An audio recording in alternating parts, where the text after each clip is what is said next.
আসসালামু আলাইকুম, চলে এলাম তোমাদের মাঝে নতুন আবারও একটা ব্লগ নিয়ে। তো আজকের ব্লগটা হয়েছে যাইয়া আমাদের মুরগি উমানে বসেছিলাম, তো মুরগির বাচ্চা ফুটাইছে। তো 11টা ডিম নিয়ে বসাইছিলাম, 11টাতে 3টা ডিম নষ্ট হয়ে গেছে আর 8টা ডিম হয়েছে। তো সেই মুরগির জন্য আমার বাবা খোপ বানাইতেছে। তো আমাদের একটি খোপ আছে, এই খোপের ভিতরে মানে মুরগি রাখলে সারাদিন এই খোপের ভিতরেই হাঁটা চলা করা লাগে। তো এর জন্য একটু বড় করে নেট দিয়ে খোপ বানাই দিতেছি। খোপের কাজ কিন্তু প্রায় হয়ে যাইতেছে, যে নেট দিয়া কিন্তু অনেক বড় একটা জায়গা নিয়ে বানাই দিতেছি যেন মুরগিটা হাঁটাচলা করতে পারে। তো আমার মেয়েও কিন্তু সে এখানে খেলা করতেছে, তো তার দাদার সাথে আমাকে বলতেছে বাবা আমাকেও একটু ছবি তোলো ছবি তোলো, এর জন্য ওকেও ভিডিও করে নিলাম।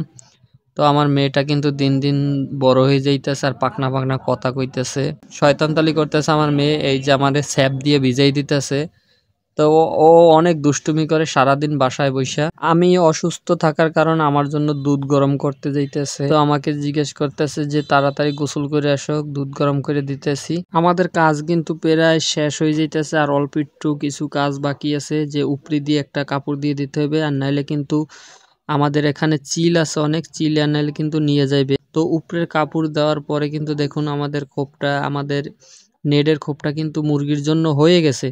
তো আমাদের মুরগিও দেখাবো আপনাদের। তো আমার বাবা সে আবার করতেছে, ওই দাও ধার করতেছে, কারণ বাঁশ কাটছে দাও দিয়া, দাওটার ধার কমে গেছে এর জন্য। তো আমাদের খোপ কিন্তু বানানো শেষ। এই যে দেখুন আমাদের মুরগিটা কিন্তু আমাদের সেই নেটের বেড়ার ভিতরে ছেড়ে দিছি।